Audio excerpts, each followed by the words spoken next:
the barbecue set it at 500. Not at 350, 500, and it's going to get hotter. That's what you need to grill something. There's no oil on these loin lamb chops. They're just salt and pepper, and that fat side, that's going down first.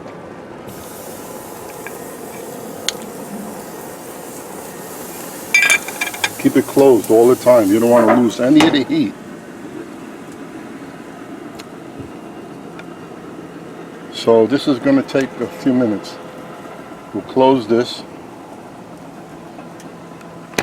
It's a little over 500. That took a few minutes because we like our fat crispy. So now put it on another part of the grill.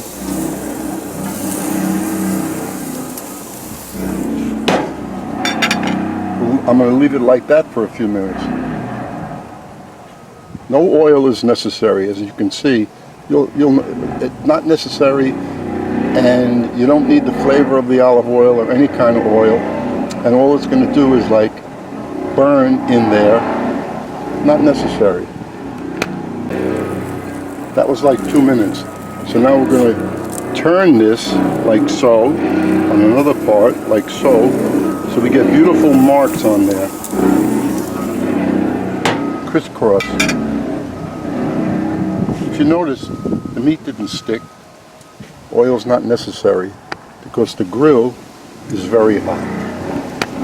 That's been about another 2 minutes, so now I'm not going to mark that side. Look, crisscross, very nice, right? This is only going to take a few more minutes. These were 2 4-ounce lamb chops. We usually eat 2 a piece, but tonight, since I have that pasta from the recipe I just made with the vegetables in it, we're just going to have 1 a piece and see if it suffices. Keeping this at 500 plus, almost 520, whatever. Even a small grill like this can get hot. And now we're ready. See that? We like them rare. And that's how we're going to eat it.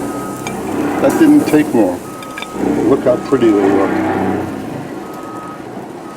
Try this method and you'll be happy.